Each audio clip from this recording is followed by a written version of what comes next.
Last week you thought it was 29, it was 30. But we talked about 30. Yeah. 30 is a number that came up, but you ignored it. You're choosing what you want to hear and what you don't want to hear.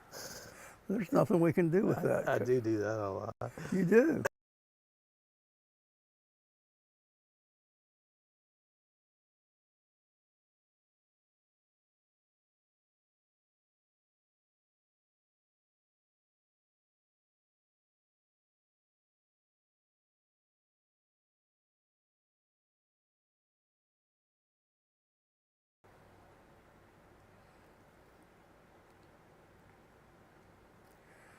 It's July 20th and this is Jabber John's 31st episode.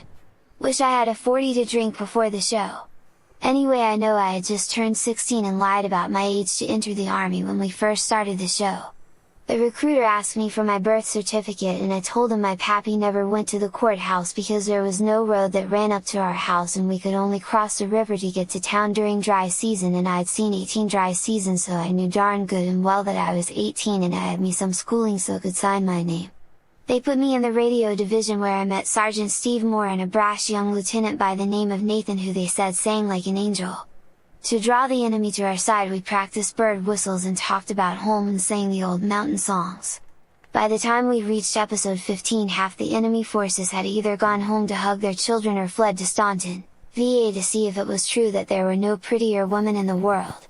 Also, those split banana milkshakes brought a lot of boys to the yard. Anyway, thanks to our men and women in the armed services who listen to us on their Jeep radios and in the chow hall. For those about to rock, we salute you. Loosen up your utility belt and pass that hooch-filled canteen around. They're making cornbread in the kitchen and it'll be served during the first intermission. See you all at roll call tomorrow. I'll be the one that's sleepy looking.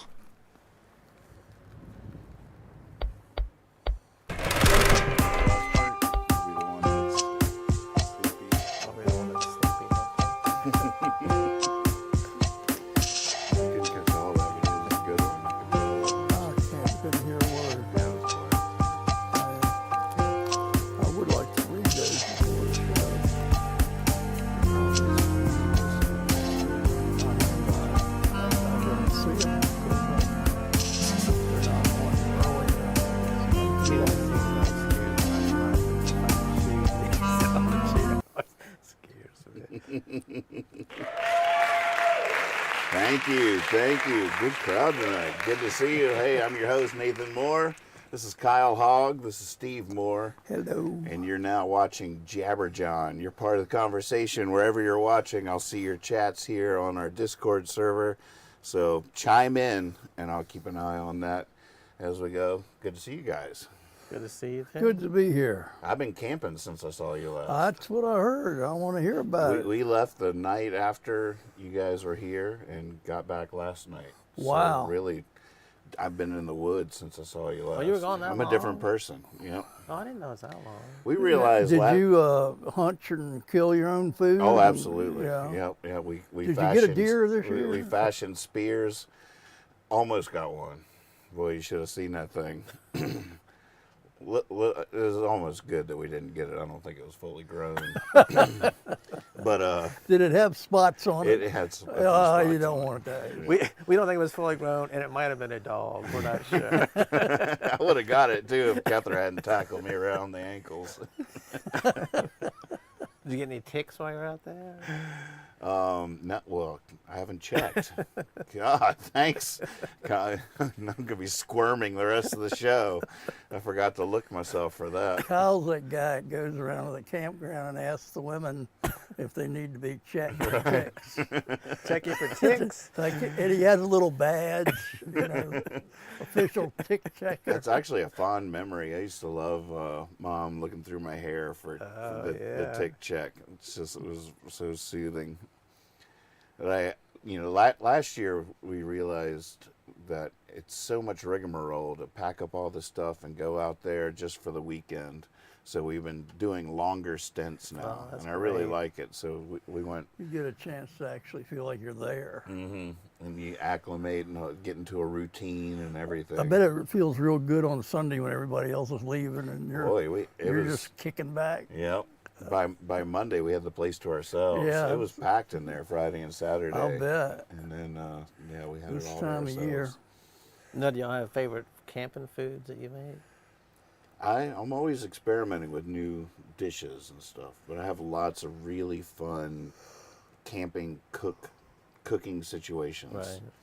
There's this one thing called a rocket stove that is just a miracle. I was thinking about doing a show and tell tonight. If I wasn't limping, I'd probably still be game to do it. But I love all the gadgets. Right. It's like, I feel like with each camping trip, you know that scene in every James Bond movie where he takes them into the lab and shows them the new gadget for Right. this mission? Like, oh, it looks like a shoe, but really it's good. And then he gives him one at the end and says, "You'll find out what this does."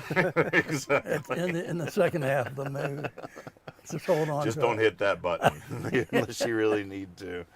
So there's that whole element of a new gadget each time we go out. But this one thing's called a rocket stove, and it packs up like the size of a brick. It's just in a little case. But you pull it out, and it all comes apart, and there's a metal chute here, and then a thick metal chimney coming up off of it, and then it has a burner on the top, and you just put sticks in it, and you just feed sticks into it and set it on fire, and it concentrates. It's called a rocket stove because it takes the sticks, but it concentrates all the heat coming from them up this chimney, Right. and then distributes it on the grill or stovetop at the top. Oh, wow. And it's a miracle. Like with one log, I could make 5 meals. As Wow. opposed to like a log on the fire that would just be Right. good for one tops. But Huh. you just cut it down into little strips and just feed them in there like a wood chipper. And the fire's down there and it concentrates the heat and focuses it up. I'm so proud of that thing. People are riding by. I'm stopping them. You ever seen one of these? Especially old men. Like, you ever seen one of these? It's really cool. So how hot is it if you put your hand over it? Like really Super hot. It's like you put the steak on there and Oh, man. it's so satisfying. And then I got this big Dutch oven. It's a cast iron big thing that you cook on it with coals, and it's like it has a lid on it and it has little feet on it. So you put coals on the ground and put it on top of the coals, and then you put the lid on it. Then you put coals on top of it, and it's called a Dutch oven because Wow. you're actually baking inside. Right. You can make pies, roasts, anything. I made a big jambalaya one night in that thing. So you have like a food truck out there? People can come by and eat? We definitely fed a few people not from our camp that night, which is Wow. nice.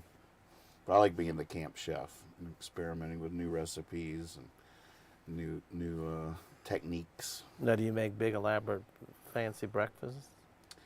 Well, my schedule Oh, is yeah, so you do. weird. I guess, yeah. But I did.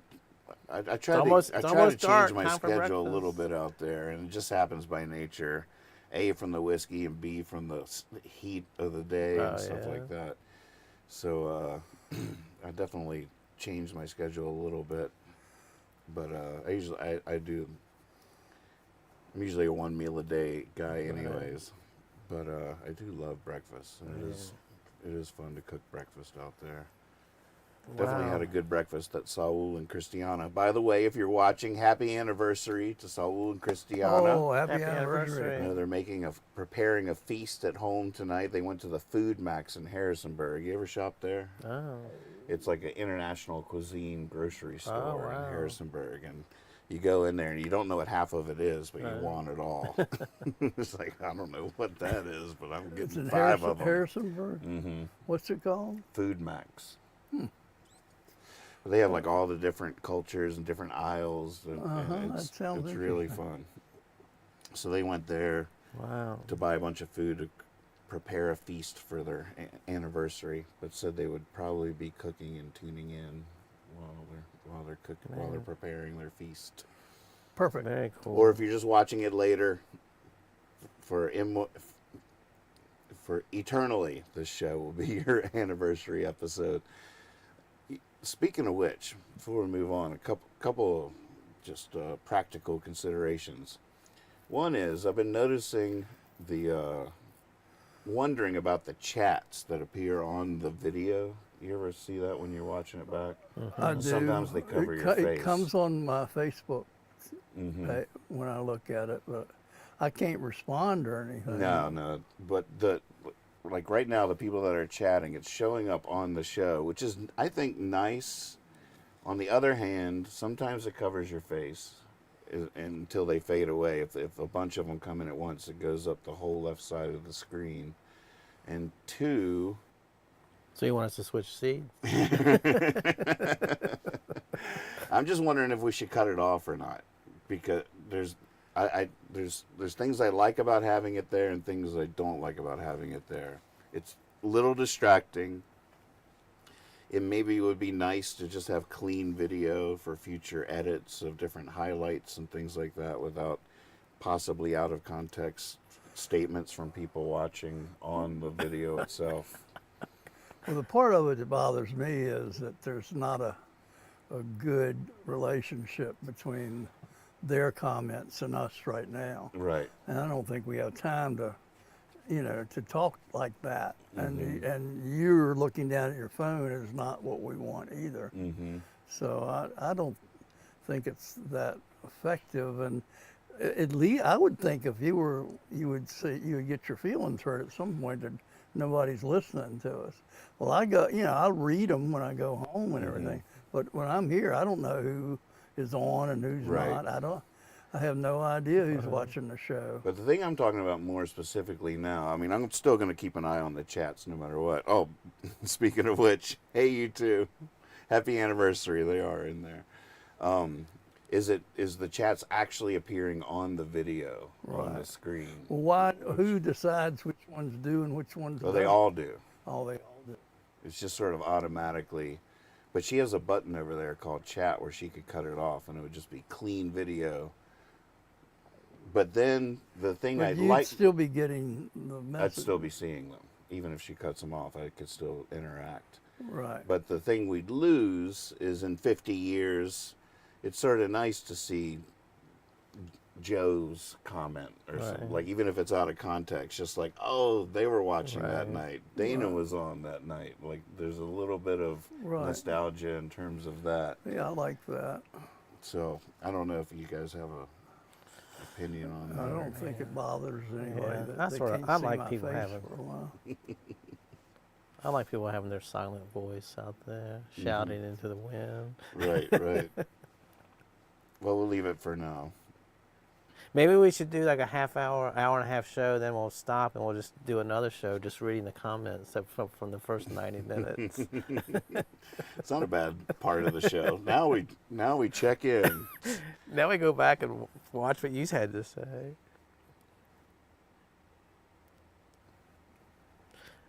They love Food Max. They're cooking and listening. Currently in the middle of preparing it. Had a blast cooking breakfast and love the jambalaya.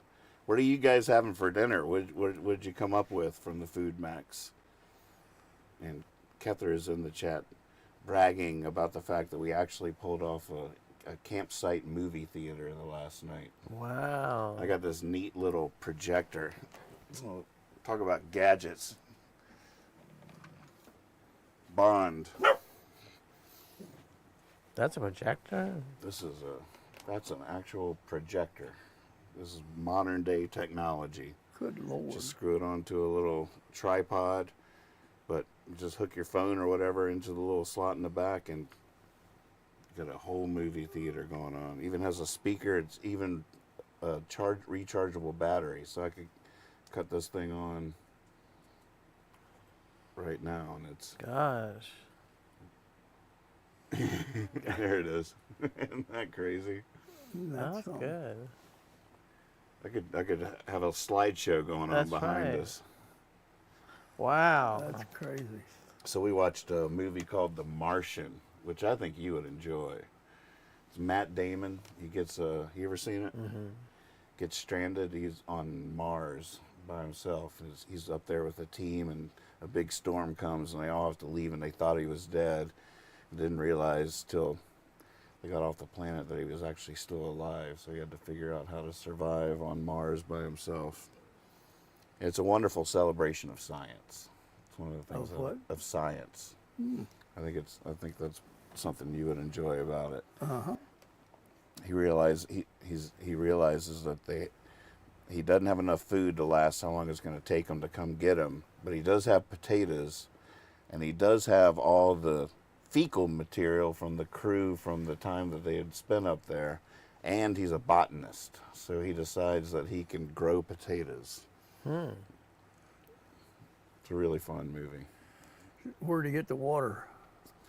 He actually created it by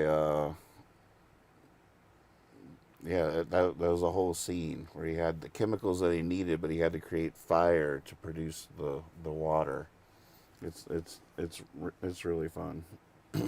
Cool. Man. So y'all have like the truck, a trailer, the camper, and then like a trailer full of all your gadgets. So you this beautiful bushwhacker teardrop.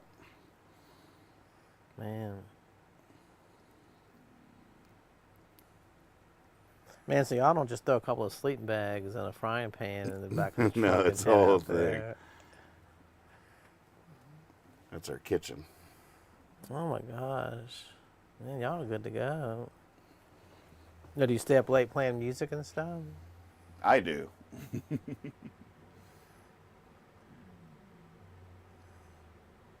That was one thing I couldn't get used to, was from a life for a long time. It was really painful when we would go camping, because I'm so used to festivals. That was like where I camped for 30 some years there, just at festivals, and there's just music and wonderment all through the night till the sun comes up, and then you're playing kickball as the sun rises, and you're all swirly. And so then we go camping for the first times, and by 10 o'clock, that whole I'm just sitting there in the middle of a bunch of sleeping people in tents. You're sitting it was the most uncomfortable I think I've ever been. You're sitting there in your underwear covered in mud, just wanting to party. Come on. Who's with me? One more song. That's funny. It was really, really surreal for me, but I'm used to it now. Now I just sort of accept it. People wake up in the morning, you're sitting out there with a guitar, your face painted, covered in mud. I've been up all night. Like, oh. Basically, there's still a little truth to that. Somebody call the Rangers. We got a weirdo out here. I have this vision for that campground out there. I don't know if they would be into it, but I have this idea for a festival where basically there's no scheduled performances, nothing electric, but you just get some of the best songwriters and musicians there are to all camp in this campground. Right. And the campfire picks will just be amazing all weekend. Wow, yeah. And you advertise it, be like, these are the stacked deck, the ringers that we're bringing in for this weekend at this campground. Oh, wow. And people just come. There's no curfew on the sound or whatever, and so different places can host their own campfires and their own vibes, and just a weekend of awesome campfire music. I've never some of the old time fiddle jam festivals around here are like that, but this would be a little bit more focused. The Bar Brothers, Fruition, bring all the people I know down to some campground one weekend, and I keep dreaming about that. I was just reading like a week or two ago about Woodstock, how they censored almost all the like the photographs didn't have to be approved, but it was a very concentrated effort not to show the really freaky photographs. Like they wanted that people had fun. I wonder how they curated that. It was just like they said that there was just like a general understanding. Don't show like how freaky it really was. I mean, you could see like a topless woman walking or something. They didn't want to show you, like 100 people standing there naked, dancing. So they would be like, you'd be like, oh my goodness, a woman that didn't have her shirt on there. But then if you looked around, like nobody had shirts on, and like all the drug use and people just passed out in the mud. So the sketchy parts. They sort of censor it down to make it so that the average Joe would be like titillated and shocked, but they weren't like, oh my gosh, you know. Shocked in a good way. Yeah. Right. Where did you see that? I was reading it online somewhere because they were showing some pictures that had never been seen before, and nowadays you would probably you'd see it whatever, like the Burning Man or whatever those things, you can see all that stuff. I guess back then they tried to censor the public a little bit, protect the public a little bit. So you didn't go to Woodstock, I did not go to Woodstock. but you could have. Well, yeah. Was it a temptation at the time, or was it another whole other world away from you? It was another world. I understood their world and followed it on my level, but I was still at home. Now, did you even know, like, how did they advertise it was coming? Did you know it was going to be happening? Not that it was going to be what it was. Right. I didn't know going in. But it was pretty much everybody in the United States sort of knew it was coming. Oh, yeah. It was advertised. And, Right. a lot more people showed up than they thought. Oh, yeah. But my claim that weekend is I always say, and this is true, I did go to Woodstock because I drove up and fished on the river that flows through Woodstock, Virginia. Oh, really? Yeah. Through Woodstock, Virginia. Woodstock, Virginia. Yeah, in other words, I was just fishing. I was bass fishing and wading in the river, but that weekend I was in Woodstock. How old would you have been then? Well, that's a good. When was it? What year was it? 69? Yeah, I think so. Yeah. 69. So I would have been 22. Perfect. Perfect. Yep. A friend of mine's mom went, but they said that the traffic jam was like miles, 30 miles. People couldn't get in the cars, and they just camped for like 3 days by the side of the road because they didn't want to walk Is all that the way right? in there. Yeah. 'Cause like you said, there's so many people who showed up. They had no idea there would be that many people, so there was nowhere to put the cars. Yeah, you just see miles Yeah, of people cars just just like abandoned yeah, they on the just side of the walk road. in, yeah. Right. Yeah, I heard all about it, but I didn't participate. And then, a year or two later, the end of Innocence, the Yeah. death of the 60s, Altamont. Well. Do you remember that happening in real time? Oh yeah. He was there. now there I was. Well, I did have some biker days. Hey, people don't talk about it because it was kind of a rough time in my life. Mr. Moore, the sawed-off pool cue in his The less we hand. know, the better. But, I used to ride with the Angels, but I can see That's you. just I can see you tripping out with a sawed-off pool cue in your hand, going through the crowd. There was a give me one shot at Mick Jagger. What is the name of the documentary about that? I got addicted to that for a little while. I God. watched it repeatedly for some reason. It's like a slow train wreck. Just Yeah. couldn't take my eyes. Gimme Shelter, or is that something else? No, that was the Rolling Stones one. Who was it? Pete? Who was it that beat somebody over the head? Was that Pete Townsend that was swinging at people with his guitar and clubbing people with the guitar? At that show? Yeah. Oh, might have been. Sounds like him. He's definitely done that at other shows. But it it- doesn't even have to be out of hand for him to do that. That was part of his act. But like just watching those documentaries, it's just you get the feeling like when Mick Jagger is trying to get people to calm down. Like, what is that like to be up on stage and you can just see the violence happening? You can't.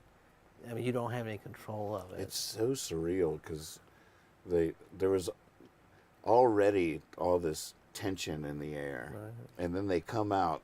What do they open with? Sympathy for the devil, Yeah. and just sort of playing with fire, just tempting the beast or whatever. But Right. then it starts really getting out of Yeah. control.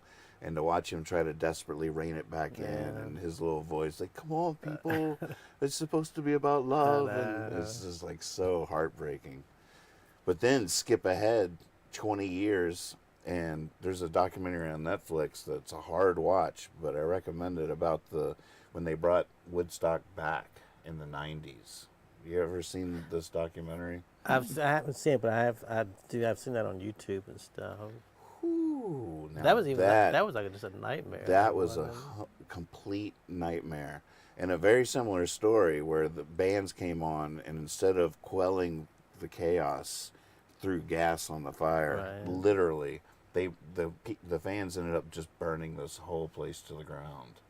Where It was was this? it was in New York, but this time instead of this idyllic natural setting, it was on the tarmac of an old military base. And kids got in there, and the heat just started going off the charts. They were charging astronomical amounts for a bottle of water, and yeah. everybody just started getting resentful. And it was like Girls Gone Wild period of our culture, which is super sketch and weird. And it just like started by the third day, it was getting completely out of control. But then there's like this famous moment where this band, which one was it? Not Limp Bizkit, or it might have been. But this band came on, and they were like the big headliner, and the place was already spiraling out of control. And this guy like went into this thing, and you just watch it happen, where he's just like, let's do this. Let's just burn this to the ground, basically. And they're like, the bands are playing stuff like, let me stand next to your fire. And while the kids are out there just burning the whole place to the ground. And the documentary is incredible. And Well, it's such a possibility for disaster. It's like you've got, like you can say 20 years ago we had this great festival, but everybody knows how crazy it is. You know, you kids, you're crazier than those kids were. They have to raise it up a level to tell their parents, I had more fun than you did. right. You didn't kill a cop, did you? No. Well, I did, and I burned his car. And a lot more since the first Woodstock to the next, there were all these genres or whatever of explicitly angry music, and this idea of really raging against the machine and down with the system, and you had punk music and hip hop and stuff like that, like a lot more anger, protest. And plus the whole, I mean, the money-making aspect of it. The first Woodstock, I wasn't there, of course. But do you think it was more like, let's all get together and share and show the world what we're going to become? Right. There's a bunch of hippies creating kitchens to feed everybody for free. The second one was like guys going like, man, I'm taking $1 million bottles of water up there and charging $5 a piece. I'm going to be rich after this. Right. You know, they didn't even care about the music or anything. Right. I'm selling T-shirts for $60 each, you know. Yeah, it's like once the money and all that comes in. Late stage capitalism comes into play. You guys following this strike? That's pretty boring. Yeah, there's not much to see, but it is happening. It is interesting. Yeah. Well, it'll probably open up a job for you. They're probably going to take freelancers like you. Yeah, I'm not going to cross that picket line now. No. I'm no scab. No, you're not. That's the reason I really don't have much to say tonight. I usually have somebody write all my lines for me before I come in here. Now you're on your own. I'm just like, oh. I did see something, I think it was last night, about how Johnny Carson hated Bob Hope. That was like one of his, he couldn't stand Bob Hope. Because Bob Hope was not like a funny guy. He didn't have a quick wit. He wasn't like, he wasn't like a on his feet type guy. Like everything he had was written. So Johnny Carson liked to get on and riff with people, Rodney Dangerfield or Flip Wilson or whatever. They were quick-witted, funny. And Bob Hope, you'd have to just set him up with the lines that he was given. Right. And they said Johnny Carson was like, God, get this old man off here. He came and rolled with a conversation, I set him up perfectly. He just had no idea. That's interesting. Yeah. I never thought of Bob Hope that way.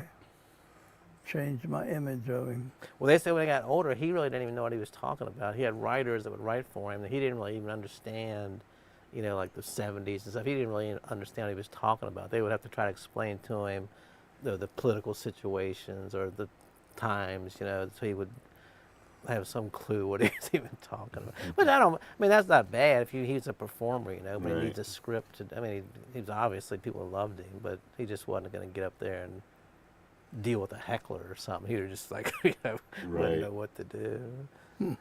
Yeah, he was from radio. Yeah. I was reading about the strike, and apparently the last time the Writers Guild and the Screen Actors Guild both were on strike at the same time in Hollywood was 1960. Wow. And which is interesting because it was a very similar situation. The culture in Hollywood is moving from movies to television. Now there's this new medium, this new way things are working with television, but the contracts were the same, and so there was all this new money being made that the Right. actors and stuff weren't a part of, and that was the first time both of them had ever, and the last time that both guilds had been on strike at the same time.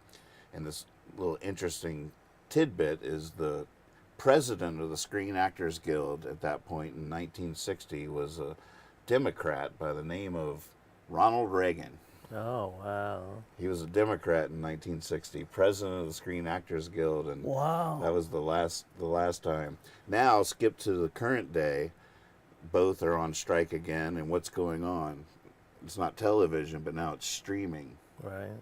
And so there's a new paradigm that's come in that changed the whole content delivery system, and there's all this new money being made that the actors and the writers Right. aren't a part of. It's pretty fascinating stuff. So who's the president of the Screen Actors Guild now? That's a good question. There you go. There's a trivia question for you out there. I'm not sure, but Fran Drescher is. I think it's Fran Drescher. But if she's not the actual president, she's definitely the spokesperson for this. And she gave a speech that's really worth searching on YouTube because it's very powerful. She was very, very powerful. And she was talking about how, like, that they're fighting for something that's about to affect all laborers all around the world as new technology comes in that can do their work Right. for the boss, whether it's AI or automation or all that. There's so many millions of people whose job could be done as well, if not better, by a computer or by Right. automation. Right. No matter what it is, it could be done by somebody else. And so they're at first I was a little bit, well, I don't know. I wasn't that invested or whatever, but the more I read about it and the more I listen to their speeches, the more inspired I get by the fight that they've Right. engaged in. Well, it's so weird. When we were kids, you go to the movies, I always had that thing. Anyone caught showing this, $1,000 fine or something. Like, how would you possibly show this movie? Right. What are you gonna do? Have people over to your house? But now, like that thing you showed, if you really wanted to, you could get something like a little bit more, advanced than that. You could get a warehouse and show movies and all kinds of stuff. Or get a DVD or whatever. And you could really, it would be like a shady thing, but back in the day though, I'd always read that before every movie and like, who are these people that are making money showing these movies somewhere? I want to meet these people, they have the ability to show movies. Mm-hmm. I used to love the black market DVDs that you'd find in the big city, where it was obviously somebody with a tripod in the movie Right, theater right. filming the screen. Right. And then printing VHS copies or whatever, and Right. Xeroxing the labels and selling them on the street in New York City. It's so fun. we went to the Andy Warhol Museum one time, and we didn't plan this, but when we went there, it happened to be the day they were showing this old live Velvet Underground thing that like they would show like maybe once, every, I don't know, dozen years. So we got there and I was like, oh man, perfect day. I was like, so happy to see it. And then all these musicians and stuff like Velvet Underground fans, I was looking around. It was just like maybe a little, like we just sat in like, like little fold up chairs and they showed the movie. There's all these musicians I recognized, same thing. They were all sitting there like big Velvet Underground fans filming this thing on their, Right, because right. they're never going to see it again, Right. So now, like they, back in the day when we were kids, you couldn't go film it. You had like a big old family, family thing. Thing shuts down. I got it. 45 minutes of it. That's good enough. Right, right. That's fun. We were trying to find you Ted Lasso on DVD so you could see that show finally. And the only place we could find it from Googling it was on eBay. So that just told us, like, oh, that's not legit. Right. Like, that's some shady-ass Ted Lasso on eBay right there. Doesn't exist anywhere else, so I don't know how they got it up there. There's a real famous Rolling Stones documentary. It's got a bad first name, but it's Blah Blah Blues. You know what song I'm talking about? It's a video. It was a movie made about them on tour, and it was just so outrageous that it really didn't get shown that much. And I was at a Was it an unofficial documentary or an official? what's the guy's name that made it? I mean, it was official. They knew they were making a movie about it, but they just showed all the drug use, all the women, all the drinking. It just didn't shine a good light, Pure debauchery. So it was never like shown at the theaters. But I've read about it and heard about it a bunch. So I was at this flea market one time. I was an outdoor flea market, and this guy had a DVD of it, like homemade thing, $50. Whoa. I was like, oh man, I've read about this thing for 30 years, and I bought it. And I got it home. Like the first 20 minutes, it goes good, and it starts skipping and stuff. And I was just getting so angry. My wife's like, just calm down. We'll try to watch it later. I'm like, it's not gonna get any better. She's like, trying to clean it. I was like, no, I just got ripped off. But every once in a while, I'll pull it out and like, maybe this time it'll work. You know what might fix it? What? Hot tip out there. Take this down, kids. Toothpaste. A gritty toothpaste like Crest. Rub it in clockwise motion and then rinse it off. Then take a soft towel or paper towel and dry it and try it again. Okay. Toothpaste for CDs or DVDs that skip and won't work.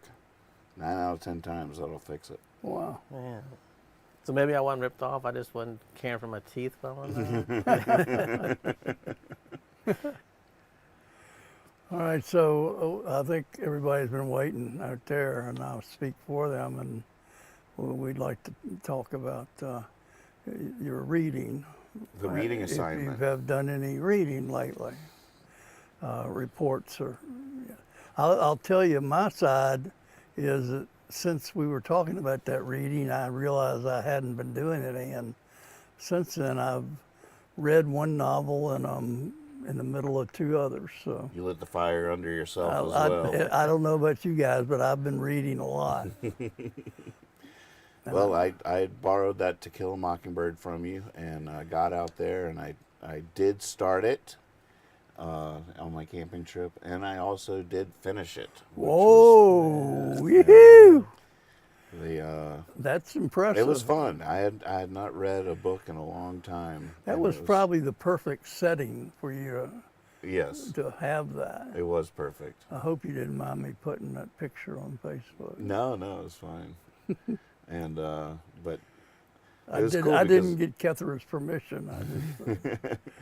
I was intent on trying to unplug in all kinds of ways, and it was a perfect way to fill that void there. Instead of falling asleep watching a movie or something, I read, and boy, at the beginning, it reminded me. Took me a little while to get into it, and for the first couple chapters, I was like, oh, I remember why I can't read. Because I was having to read every paragraph 3 times. Really? I would get to the, I would suddenly, that moment hits you, you're like, oh my gosh, I have no idea what I'm reading. And I have to like scan back to how far have I been thinking about something else? Right. How far have I read thinking about something Right. else? Because I would just snap out of it.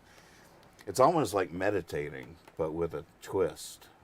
It's like quieting your mind and all those things you have to do and just let the thoughts come Right. and pass through. I felt like it was like meditating, but with an added obstacle of having to focus on what you're reading. But then once I got into the rhythm of it, became a bit of a page turner. Yeah, that's. So how about you? You reading the same book? I'm about 80 pages into it. Oh, nice. I loved it from the get-go. I just got caught up in like it reminded me of like Huckleberry Finn or something. Just these kids. I haven't gotten into all the serious stuff yet, but just the stuff about like don't eat the almonds or the fall over the tree because they're poison. Right. And one of my favorite lines is something happens, I forget what it is, but he says it's like good luck. He said, but it's not like the good luck when you go home and you're not expecting fried chicken, but it's there. It's like cracked me up. Oh, it's good luck. I wasn't expecting fried chicken. He said this is the type of good luck for like you're healthy your whole life. Right. But it cracked me up, some little kids saying that. It's not like the good luck when you go home when there's fried chicken. I love all this stuff about the kids in the neighborhood and their complete fascination and elaborate imaginations about what the neighbors were up to and the whole mysterious world that just their backyards are. And she just captures the kids so good. Like the one family that the kids only go to school one day, the first day of school, then they just like, and he's like, you're not making me leave, I want to leave. And then the teacher tries to loan that one boy a quarter to get, or a nickel to get food. And they're like, no, leave him alone, he can't ever pay you back. Right. You know? She just builds up like this, like your brain does all the work really, like imagining these kids.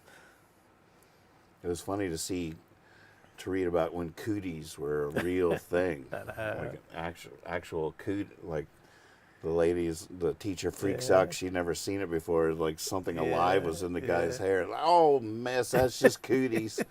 He'll be all right. And he's just sitting there not even caring. Like, he doesn't even like that. Because cooties was still a thing when I was in school. Right. At least mythologically. Right. It was like, oh, you'll get the cooties. Right. I don't know if anybody ever actually had them, but it was still a fresh idea when I was a kid. I don't know if kids today are teased the same way about the cooties or not, but it was like there it was. On the definitely a lot of the harder stuff about the book with race relations and stuff like that. There's definitely a lot of triggering language, even early on, just the way things are referred to, which I feel like is a powerful insight into the mindsets of that time. Right. Oh, what do you mean by that? Well, just the way before they even get into the story about the man that's falsely accused of that crime or whatever, just the way the narrator is referring to black people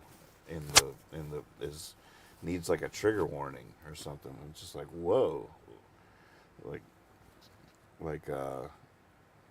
remember like one of the first passages that jumped out at me was talking about this guy that got arrested, and because he was a white guy and the sheriff didn't have the heart to put him in the cells with the Negroes, so they put him in the basement of the place by himself.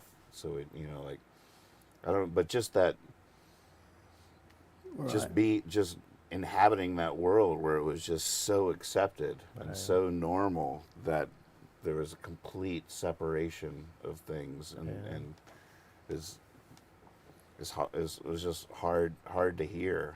Of course, I didn't have the book, and I want to reread the book, so I'll have to borrow it from you or get it back. But I'm in no hurry, though. I've got plenty, but.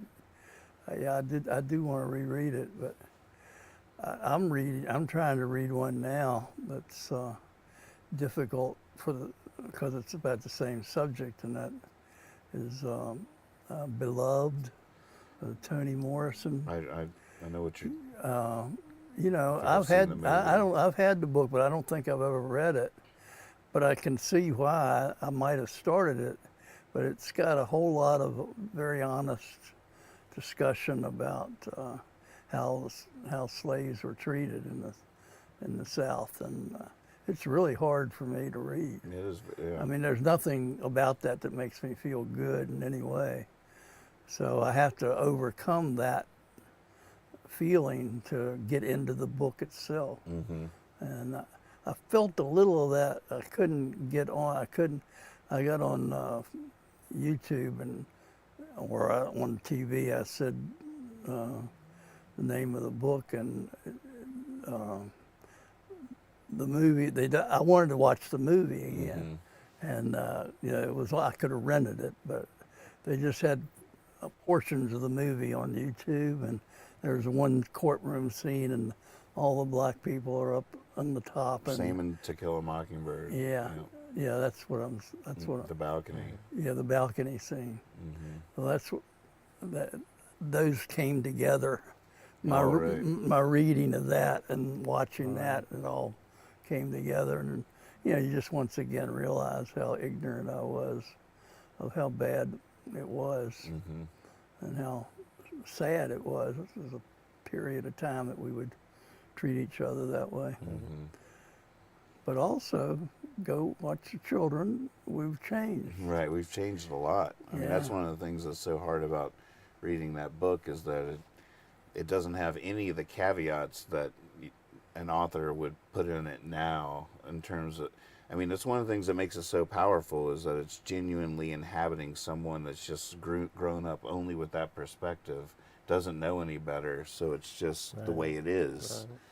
And so, like, anybody writing that now would have to have like a parentheses, like an explainer, like less dull this barb in some way of like explaining that this is, but it's none of it's explained. It's just right there. That's just the way the world is to them, and there's no parentheses saying, "Look, it was different," and but I guess that's a lot of what makes it powerful. It really seemed to me that, because it's still required reading for kids these days, and as I was reading it, I was like, I could see how a very good teacher could use that book to provide amazing chance for insight into those times and stuff. But it seemed like a very dangerous, just generic required reading for all kids. It seems like in the hands of an incompetent teacher, it could not be a healthy thing. Like, it's not just healthy. Like, I feel like you got to be taught. But that, the one good thing, that boy got sent to trade school, and it wasn't a disgrace. It wasn't a Definitely harking back to what we were talking about. When I read that paragraph, I busted out laughing. We sent him to trade school, and it wasn't a disgrace. Apparently, Lucy's had to read that book 3 times. What? Because of different teachers and not coordinating like what had been done in other classes and other. That's terrible. And it's just a little bit weird to a certain extent, when there's all kinds of books that are new that probably are a little healthy. Like that book was so beautifully, brilliantly written to change minds and at the time, for people that were still sort of in that mindset. Like, they don't see it coming. Like, by the end they're really questioning things. But now we've come so far that Tom Sawyer has a little bit of that too. Like, it's jarring. But with Trump and them, we're going backwards. Maybe it should be required reading, so people, can open their eyes to see. Look, we made a lot of progress. Let's not slide back into that. I see stuff on the news and on YouTube. They're interviewing these weird Trump followers, and you're just like, where in the world do y'all get this stuff from? Just racism and hate, and it's like, what? This scary. It's just really, like you said, it's so well written. It makes you think about, and like you said, we really don't have the. It's so jarring to us because we're not used to it. But like, we were really living in it, and maybe that probably did, like you said, open up a lot of minds. Like, why do we view people like this, or why do we? It was a big mind opener at the time. Yeah. People living through it. Yeah. It was meant to do that. Yeah. Right. She knew what she was doing, but She was aiming at her audience, which is the people in a certain mindset at the time. yeah. And, and if you live in that time, I think a lot of people, when you read some of Mark Twain, you get that feeling that he's accepting it that way, but that's just the way it was, and he's just describing what it was like. Right. He's not necessarily saying this is the way it should be. He's saying this is the way it was, and if you're going to tell a story and you want it to be like it really was, you got to tell that part of it. And she did it to an effect, but yeah, it's got that powerful message.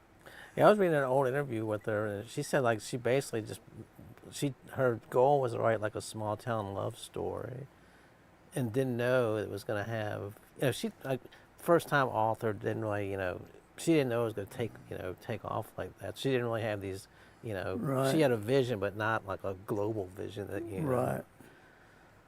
So, but so the book was 1960. It won like was it the Pulitzer? Yeah, 61. won The movie some came out in big- 62. So like in 2 or 3 years, it just was like it was huge. I'm glad they weren't on strike. Right. Well, that would have been Yeah, right around there. 1960 was the last big strike, so it was right after that. Gosh, they're probably just waiting to get their hands on that when this strike can end. Maybe they're probably all sitting around and can't write, so they're reading books. That's the big book of the times. They read it. Gregory Peck's is twiddling his thumbs, waiting for something to do. I look forward to watching the movie again now because I don't remember that, and I don't remember how the movie handles it. I was a little thinking about the movie going into the book. I was pretty amazed that it was like halfway through the book that the movie that I think of starts, like the whole court case and all that kind of stuff. Right. Like you're halfway through the book before that even comes up. It's Right. all character development of Right. the kids and this Atticus guy. Like I said, I'm just at the kid part, but already I have a fear that something's going to happen to that boy that comes to visit him every summer. Does something bad happen to him? You can't do that. I'm almost. You can't ask people that. I'm almost like turning the page like real slowly, like don't want to peek and make sure nothing happens to him. I know what you mean. Oh God. Oh, that's I funny. can't tell you. Well, here's a new name. Commando something Lapter. I don't know. This seems like it might be spam. It might be China watching. Hey guys, 100 viewers for 5 cents. Easy with Get Viewers Pro. That's our comment. Glad you're watching. I got $1 for that.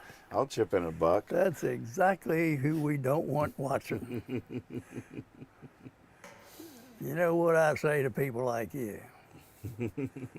I'm not going to say it. I'm trying to be better. I really Are am. you trying to be better? I ain't What's that gonna- all about?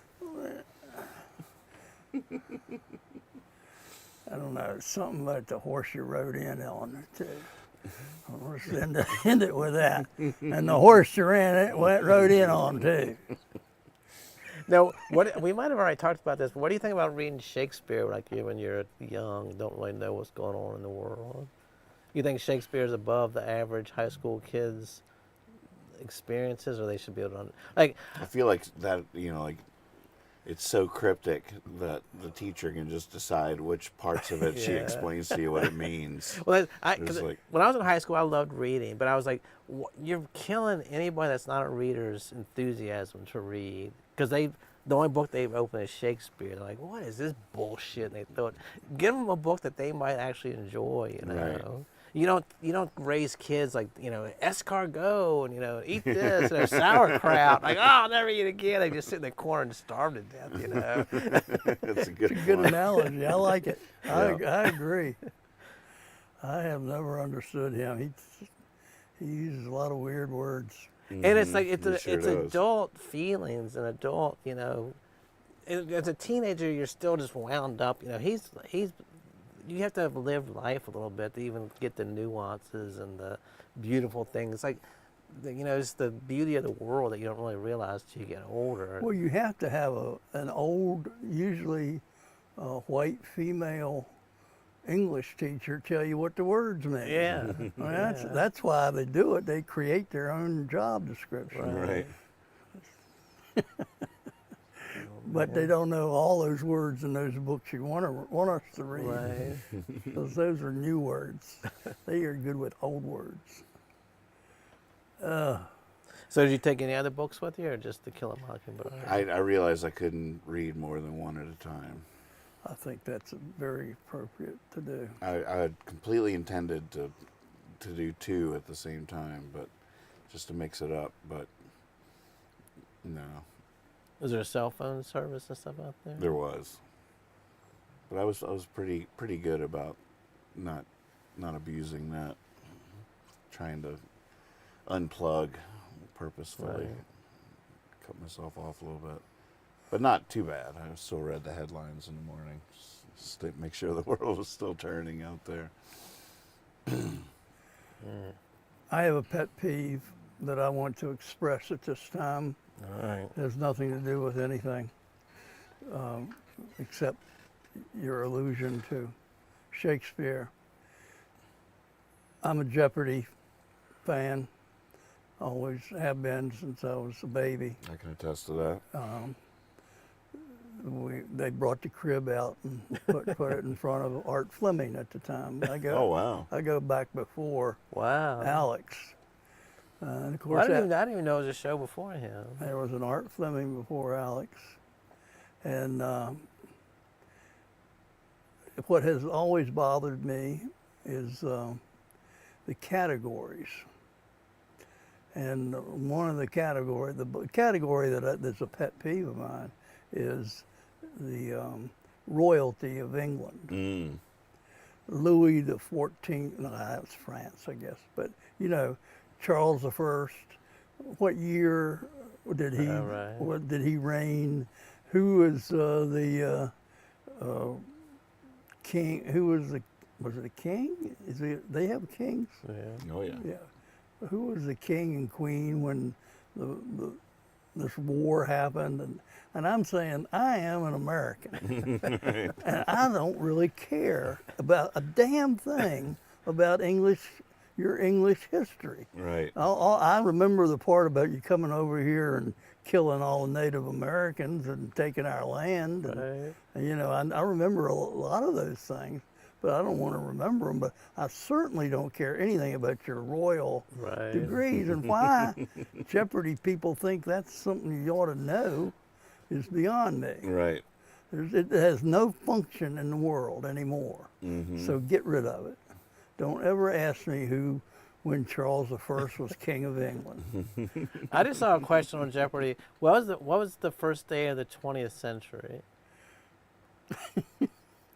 It was a real Jeopardy question. Was it January the 1st, 1900? What do you think? January 1st, 1901. Oh, everybody on the show guessed January 1st, 1900. It's actually, the century doesn't start till the second day. I didn't know that. Oh, I didn't know that. It's either. January 2nd.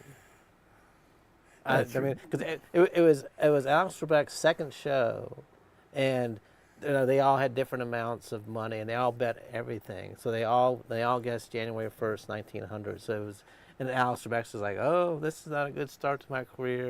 Everybody has zeroed, you know." So Yeah, that's that's like a hard tie. one. They wouldn't do that. You can't anymore. explain to me why? I was hoping that they would, but it was just like a clip that it ended. I don't know why it is. The second day. That's silly. Does that make sense? No, I'm trying to do the math in my head and can't. doesn't make sense. Does that make sense to you, producer? Well, maybe the 20th century starts the first day, so so it ends on the first day of the 21st century. So the second day would be the beginning of the 21st century. So January 2nd, 2000 was the beginning of the 21st century? Right, because I guess you can't have to be a full century, you got to go from the first to the first. Otherwise, it would be minus 1 day. I'm just guessing now. So it would start on the second. No, that doesn't make sense, because then the next year would be the third. Right. And you've been doing that. Wow. Let's move on to something else. I'm no Bob I Hope. got- I I can't got just one come up with for all you. this stuff. Crossword puzzle doing the other day. There's this guy, the Seaville paper, the old pre-newspaper, Charlottesville Today. I get it every week when I go to the Y, and there's a guy in there that does a crossword puzzle, so once a week, and he drives me crazy, but he's got a weird sense of humor. And this last week, he had 1 down and 2 down. I'm going to give them both to you, if I can remember them. But one of them was 6 letters, and he said, Clinton said he didn't do it. 6 letters. Six Six letters. Clinton said he didn't do it. Monica. Monica, no. I tried that. Didn't I was work. thinking adultery, but that's Too many letters. Do you know? Very good. What is Inhale. it? Inhale. All right. Right. See, and I went with the sex thing, and I think most people did. Right, I right. couldn't figure out what he. Yeah, I never even thought about the inhale. So he got me on that one, and then the next one, right next to it. This is starting out. This is the way this guy starts out. The second one was. I'll see if I can think of how he said it. The sphere. Oh, I haven't thought about this enough to do it. I don't think. How was the figure that Pluto revolves around? And how many letters we working And on? that was, let me see,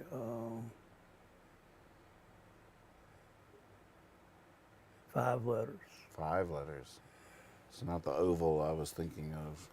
What is it? What is it? The some, The Figure. the that figure, the figure that Pluto revolves around. is it a Disney thing? Or is it a Pluto. Goofy. Is it a planet? Goofy. No, No? Oh, Is it a Disney thing though? Or is it a or planet? maybe it's the thing that revolves around. No, the figure that this thing revolves around. Maybe not Pluto? The figure that Pluto revolves around. 5 letters? 5 letters. You're on the right track, Oh, Mickey. Mickey. Ah. Well, that's weird. I mean, he's intentionally sending you down the wrong road. Right. And he's just laughing at you the whole time. How do you spell Mickey? There's no E in it? M-I-C-K-Y? Oh yeah, I guess it is. M-I-C-K-E-Y-M-O-U-S-E. Oh, or maybe, is it mouse? Yeah, I've got something screwed up, but that's what it ended up being Mickey Mouse and Pluto. That's a good one. Yeah, it must have been 6 letters. I just miscounted. Have you seen this game show? I just saw it for the first time last night when we got home. I was just watching some Antenna, and which is really, we watch streaming all the time. I just went just in a sidebar. Sometimes just good old fashioned TV with commercials is such a nice pace, and you can sort of like space out during commercials, go to the bathroom, get yourself something to eat, look at something on your phone. Right. It's just low pressure. With streaming, you're like committing to you're Right. choosing something to watch. And then it's commercial free, so you're like committed now. You're like, whereas just the pace of flipping channels Can and you just stop like it? you can pause it but then it's just you're so invested in every little move. Whereas just flipping the antenna, finding a cool game show, you can half watch it, half not. Right. There's commercials. I just love the whole pace of it and just the calm that came over me as I was just flipping through the channels. Like, oh, what are they making? Like, oh, it's so much nicer than streaming Right. to a certain extent. Streaming is intense, and there's so much amazing stuff on streaming that it's just it's too much sometimes. I was talking, But just to get back to where I was going is this new game show I'd never seen before called 25 Words or Less. Have you seen this? Nope. If you're flipping at some point and you come upon that game, it's I enjoyed watching that. That was a good new game show. It's basically where it's you have like 5 words, and you only can use 25 words to get someone to guess all 5 of the other words. So if the word like Pluto was one of them, and they were like former planet. Something like, so you're trying to use as few words as possible to Right. get the person to guess the mystery word. Fun. So Yeah. do you remember what you were about to say? I was talking to somebody about like the same thing. When you're watching TV, like you said, you get into like a mood, like, oh, some commercials are on. You just talk to, the cat or the dog, whatever. But like if you're watching something on your phone or on your tablet or something, and it's like the ad is 20 seconds, but you can skip in 5 seconds. Right, You're just waiting for it, like that 5 seconds. Like you can't barely wait to count down to that 5 seconds. It's like, come on, you're taking up my time. I can't wait 20 seconds. With the TV, you'll sit there for like 5 minutes. Just. And Catherine and I are watching stuff on streaming. One of our go-tos is pause it. Whoever the controller is near, it's like if we want to talk about something that we just saw or something. Whereas with the regular TV, you just wait till the commercial comes, and then you're like, blah, blah, blah, blah, blah. And I didn't know what that was. But with streaming, it's a whole thing. Oh, pause it. Yeah. Good old TV is nice sometimes, I'll tell you what. Now, how much longer do you think TV will be around, just regular TV? Is think that will be gone in 50 years? As I say how refreshing I find it to be, it always is surprising that it's still hanging on out there with everything being on demand the way it is. But I don't know. You forget about it, but that there's millions and millions of people that don't have any of the streaming stuff that can still get stuff on their antenna. And as long as that's the case, there's going to be advertisers that are going to want to sell to those people whatever their products are. So that's a little saving grace for it. It's so weird too, like how it used to be, like when I was a kid. Well, not that I was ever cool, but like you would say like, "Who's seen this movie?" Like you'd raise your hand. Nobody else has seen it. Like you were the only cool person because you had seen this movie or heard this album. Now you're like, "Who's seen it?" Nobody raises their hand. The next day they're all talking about it. I'll go pull it up and watch it. You know, you're like, good grief, you can only be cool for one day at a time. Right, it's true.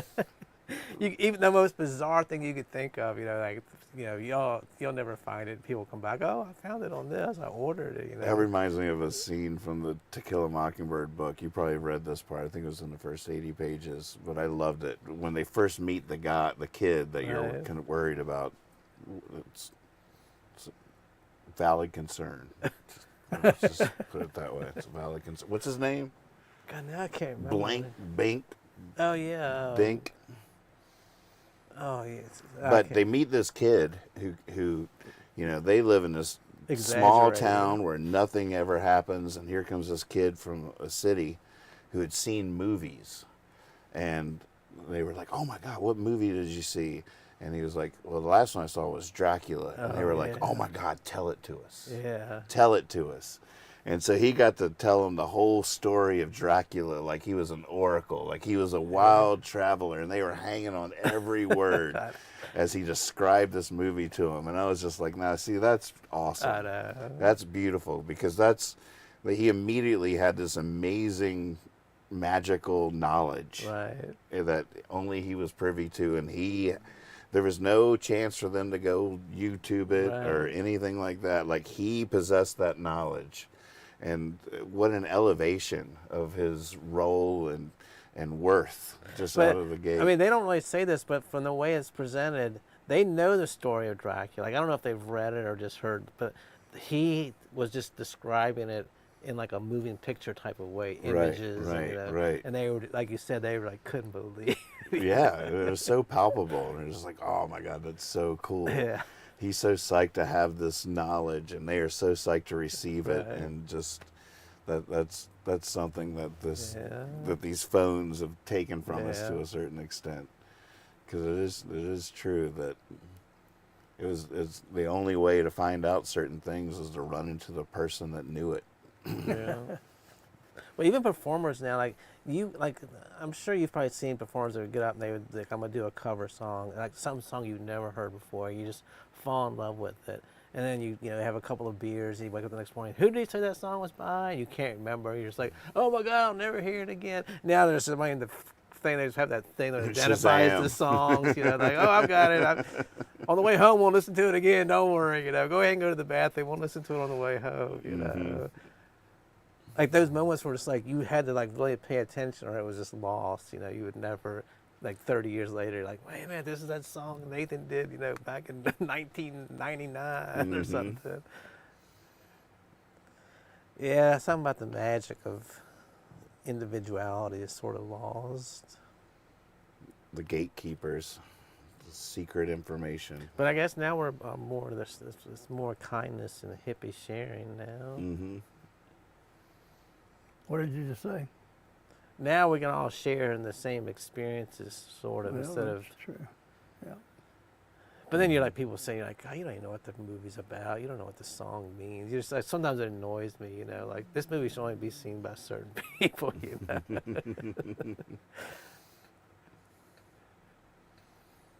So I noticed you have a different bird book this time. I left the other one upstairs, and I didn't have enough energy to go up and get it. Oh, so you have to change the bird on the fly, or just a Oh different no, book? about the no!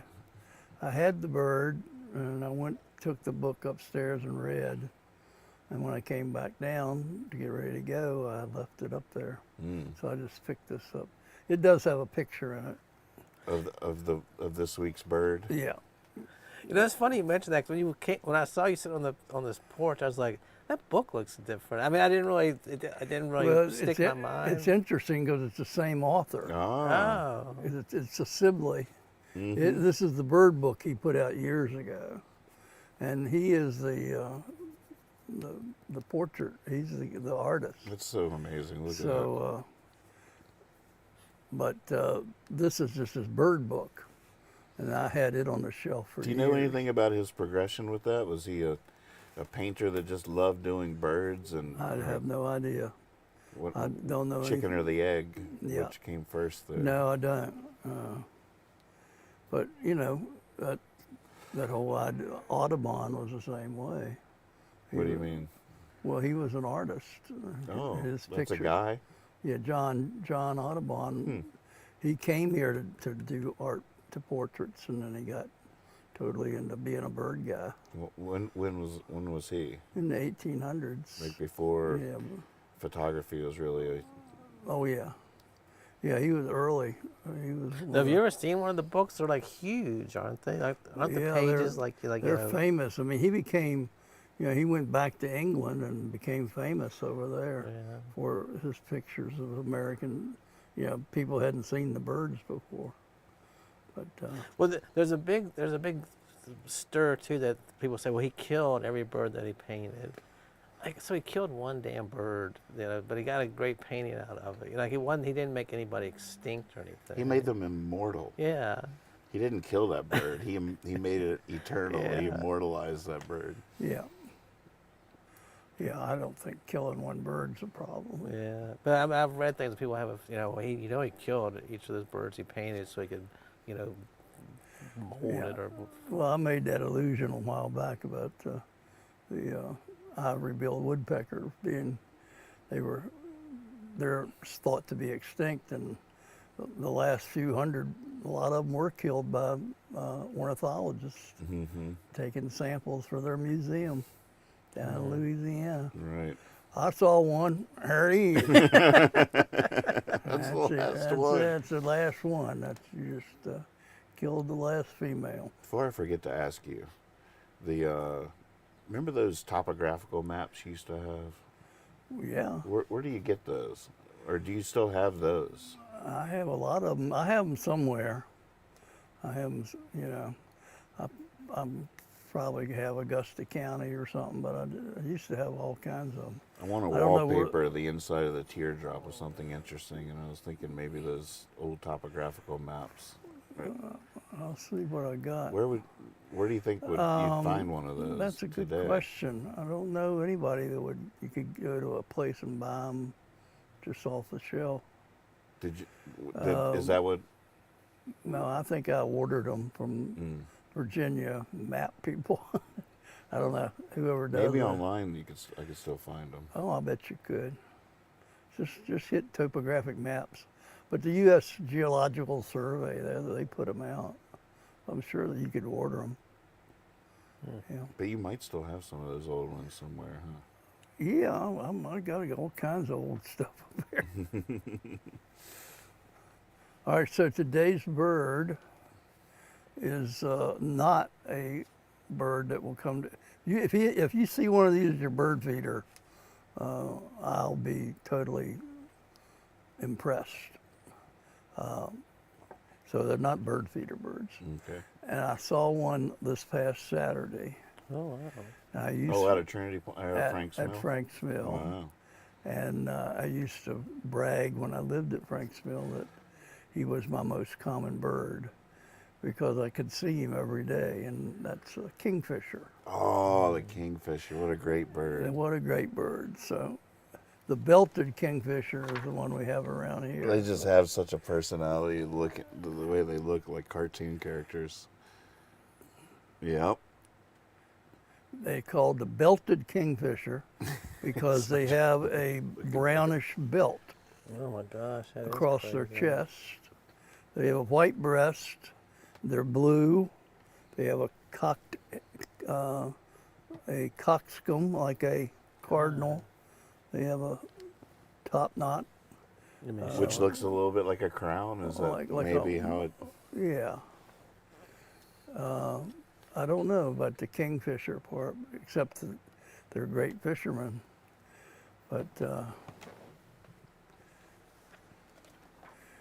you have to be near a river to see these. These are river birds. Now, where does the name come from? Do you have any idea? Well, they're It's Fisher with a C, though, isn't it? Or is it with a not Trying to get the shadow F-I-C, F-I-S-H-R? it's SH. Yeah, it's about. I was reading about them, and the genera that we have here. We have 3 different genera, but mostly it's the belted kingfisher all the way across the country, and they don't migrate. So if you've got a kingfisher, he'll stay around there because they feed on minnows and small fish and Oh, they do? insects. Oh yeah, they're fish catchers. Minnows, so they dart from the sky and Yeah, they're famous for their hovering. They can hover with their wings and like a their, hummingbird? yeah, as they look down, and then all of a sudden they just dive straight down, come up with a little fish, fly up on the wire. I've watched them do this in the That's evening. miraculous. And the other thing, it showed a picture where, what do you do if you have a fish in your mouth and you need to eat the fish and you've got wings and no hands? So what do you do? And what they've learned to do is just turn their head and flip it up in the air and catch it and swallow it down. No. Wow. Never miss. What? So Yeah. when they hit the water, do they go all the way underneath the water? They can, yeah. They have to. Fish has to be pretty close to the surface, or they couldn't see them for one thing. Right. But they, think about everything they have to do right to dive with their wings, their bill, to open it, to catch A 1 slippery, minute. tiny little... Yeah, and do that for a living. I had a poem about the kingfisher, but I looked in my book and I couldn't find it. So I see it somewhere else. So would they take a minnow back to the babies to feed it, or how? Yep.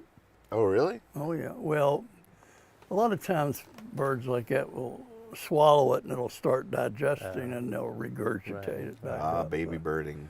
Yeah. So, They but puke it into the mouth of the young. they build a nest by digging. They dig a hole in the side of a bank, like a bank swallow. But they can dig their own holes. I'm sorry. And they have their little group, babies in there, and Wait, say that again? They dig a hole? they dig you'll see it has to be a bank with a exposed bank, so there's only certain places they can build. It has to be soft clay, where they can build a hole, and they're not colonized, so they don't like to have a whole bunch of them together. So they, and they will use 1 year, more than 1 year, I guess. But, So they dig the hole and then actually make a nest inside of and it? build Or? a nest. Yeah, it goes back pretty deep, they said. Wow. And they build a nest back in there, and they have to get it high enough so a raccoon or something can't climb in there, or snakes. We're just trying to stay away from things like that. But yeah, they feed on fish. And what other questions are there?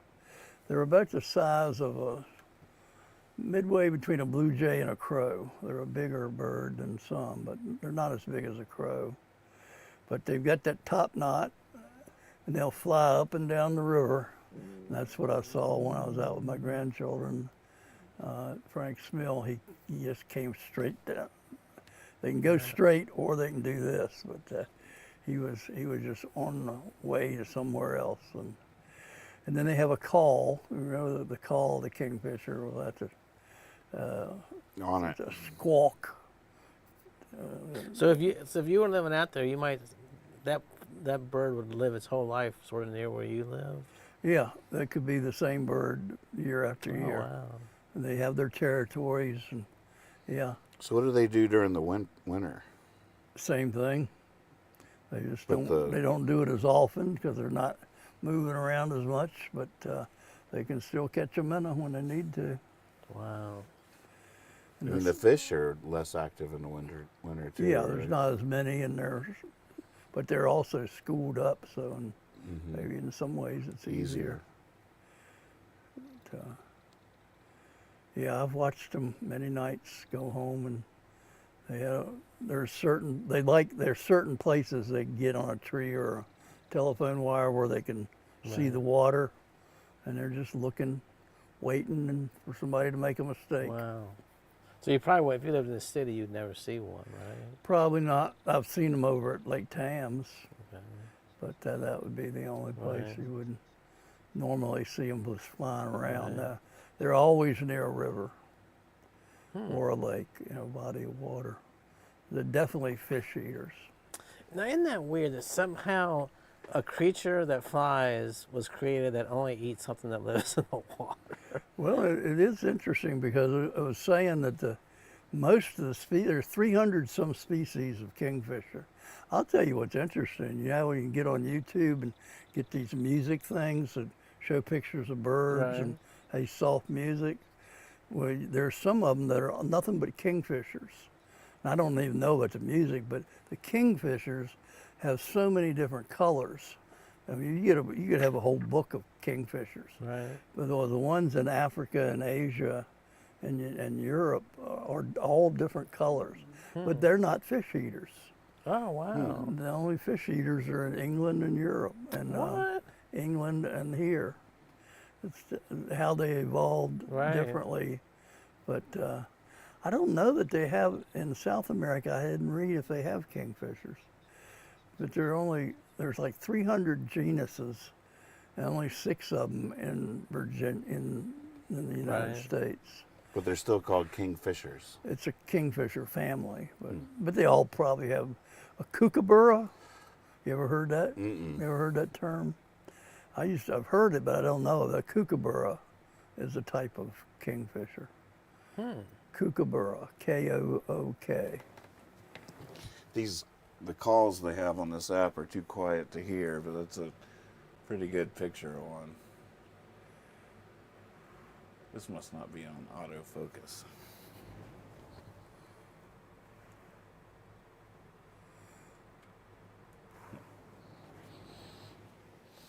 Well, you can see it, Oh, wow. Punk rock. right? They do have a little Or was that new wave? hip vibe. They have a new wave vibe. Good They grief. really stick out. Some of the colors on the ones I've seen are amazing. Looks like somebody knitted that. I had all grandma's old yarn. I didn't know what to do with it, so I just put it all together. Put some toothpicks in its hair. Well, that's crazy looking. Wow. Anybody got any kingfisher questions or stories out there? I know usually somebody types in and tells you they have one living. Anybody live on the river? So they would never go. They're not gonna go to the tree to a bird feeder like you said. That's. No.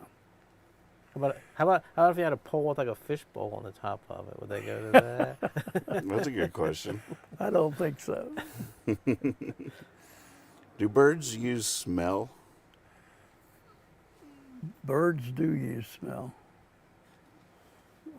Some more than others. And it's developed a They lot actually better. have noses, or Well, yeah, they have a beak, and there's opening in each. Yeah, I've seen that little. They have nostrils, and they can, some are much better at it than others, and some aren't at all.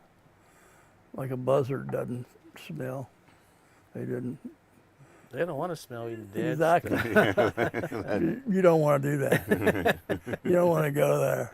All right, guys. This is listen. millions of years of holding their nose. right. They evolved right, closed nostrils. Exactly. But is that? Are you being funny or that's true? What? The buzzards can't smell. No, buzzards do not smell.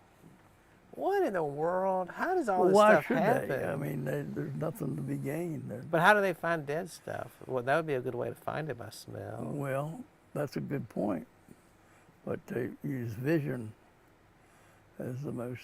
But I don't know. There was an awesome vulture walking across on our drive home yesterday. It was walking across the other lane towards a carcass in the road. Right when it was getting there, a car started coming the other direction. He had to abandon his mission. But we got a really good look at it there. It was huge. They're a big bird. Scary looking thing. Ugly. Mm-hmm. That's something they definitely are ugly. It's funny how it fits. That bald It's head. fun. Isn't it just I know. weird how it all fits? Like, you just wouldn't see like a beautiful little bluebird going across to a carcass in a road. It's gonna be this ugly, hideous, red-headed. Life is nice like that, isn't it? It just all makes sense. It all fits. Look It's at all the weird. Cardinals eating that raccoon's eyes. Isn't that, isn't that beautiful? I tell you what, you got a beautiful song on that thing. And of course, the vulture's not gonna have a beautiful song. It's not. It's just not. No, it's true. It all fits. That's funny. Now, do all birds like take a dump when they're flying, or do some have to sit down to do that? Or Most of them, they just go whenever they need to go, unless they're in their nests, and then they wait.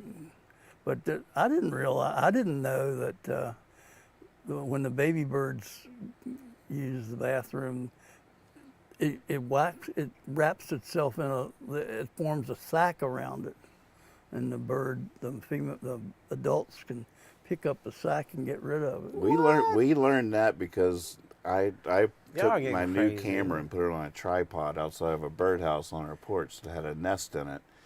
And one day I would sit it there and let it run while I went inside, so there would be action and watch it later. And all of a sudden I had this footage I couldn't explain. I was just like, what just happened? It looked like the mom went in and just flew back out with one of her babies in her teeth. And it all happened so quick. And I slowed down the video and I did it frame by frame.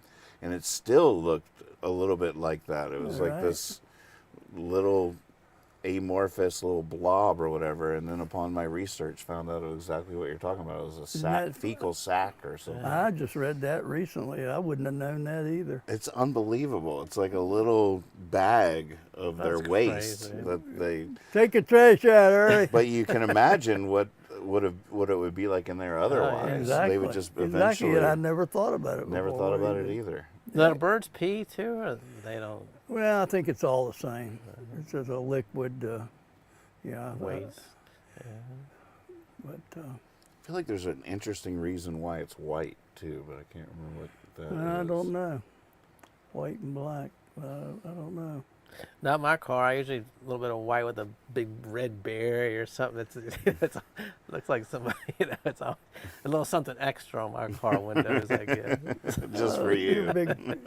You're popular with them. That would be weird if a little sack like landed on your windshield while you're driving, though. Yeah, it really would. I wonder wonder if they have a special place they put that stuff, I don't think so. or if it's different every time, or if it's all collected in one place. I still have lots of questions. And so I guess they're If there's some bird around that they don't like, they might take it over there. Right. and so I guess as the bird gets old enough and it just can fly and get out, it just stops doing that. That function just stops happening. Yeah, I think that it's only the babies that make the sack too. I mean, But once they can fly, they're gone, right? Like once they leave the nest, they don't come back. No, right? usually not. I bet you a baby kingfisher is a cute little thing. Oh, can you imagine? I got to see that. And what's that? A little baby kingfisher. That must be little the baby cutest thing in the kingfisher with a world. little tousled hair. No, are they still as colorful, or does that grow? Does that develop more when they get older? Like, are they duller colors when they're born, or they're? I think they're pretty much the same. Or they're really hideous when they're young. They look like little vultures, and then they blossom in the puberty into the cute little things they are. 8:30, guys. We did it again. Yeah. Ding, ding, ding. Were you about to say something now? I don't think so. Talking about this, was just a fact I read yesterday. Japan has this myth. This has nothing. Well, sort of. Sidebar. Japan has this myth. Like, people like you should never think that you're ugly, because Japan has this legend or this myth that you look like the person you were in love with in a prior life. So your face actually was at one time attractive to you, and you fell in love with that face. No. That's beautiful. That's an interesting thought. Yeah. Flies in the face of all logic I've ever known. But then I was just thinking. I just love that I've eternally had incredible taste. But then I was just thinking, so was I in love with a man in my prior life, or was I a woman in my prior life? That looks just like you. And what does that say? I don't know. I don't know. It's just, I mean, I don't think you're supposed to go into the pieces Japanese aren't myth fitting together to that extent. Yeah, you just let it lie. Just let it go in one ear and out the other. And just have that just moment of receive happiness. the information. That's sweet. What were we talking about? Someone told me something. Well, you need to grab your guitar. I know. All right, leaving song time. It's leaving. I'll tell you what. One thing I love about camping is I tend to write a song camping. Oh, really? I didn't write a song camping this time, which I was sad about, but I then, early this morning, got a song from camping. So the camping song did happen as the sun was rising this morning. Perfect. Here at home. Well, So let's hear a camping I'm song. gonna have to Wait, this is a song you just wrote? this morning. Yep.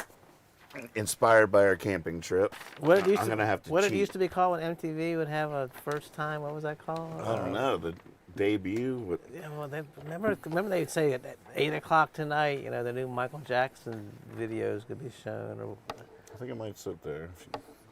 All right, so I'm gonna get y'all's help on it. It's a sing-along song. It's All right. Toe Tapper. Pretty psyched about it. See if I can remember how it goes. But when I say let's go all the way next time, you guys say deep down in the hollow.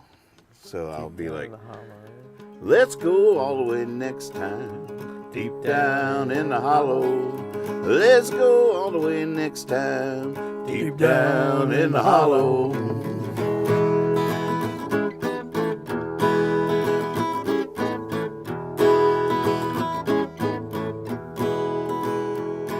Yeah, the songs just sound better, on a transistor radio, with a cold one in my hands in the woods. And the food I desire is from an open fire. A little bit burned just tastes so good.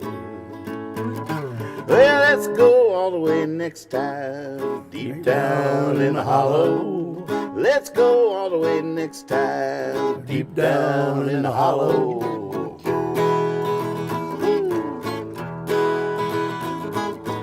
You looking for your spoons? You need them. Yeah, the songbirds sing it, they can handle my secrets. And the moon looks at me like a fool in love.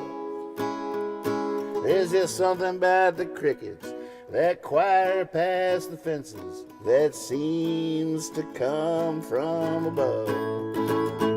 Oh, let's go all the way next time, deep down in the hollow. Let's go all the way next time, deep down in the hollow. I say, let's go all the way next time, deep down in the hollow. Let's go all the way next time, deep down in the hollow.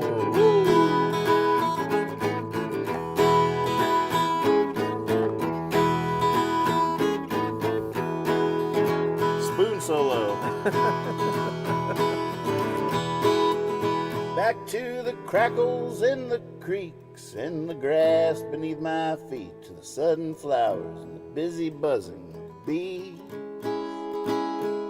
to the faces on the people that gather with the joy of just being beneath the tree. Oh, let's go all the way next time, deep down in the hollow. Let's go all the way next time, deep down in the hollow. Let's go all the way next time, deep down in the hollow. Let's go all the way next time, deep down in the hollow.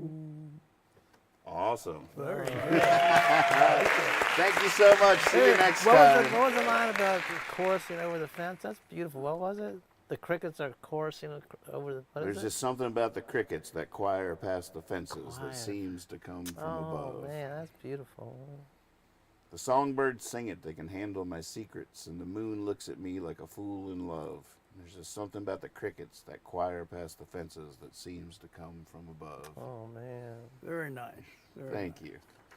Thank you all so much for watching. See you next time. Well done. Yep. Jabberjohn, Heather, episode 31. Sherry, I hope you enjoyed. Keep watching. We had some new views. I forgot to tell you. I told Kat that we had some new viewers. I love it. Keep it coming. Tell your ma, tell your pa, our love is going to grow wall to wall.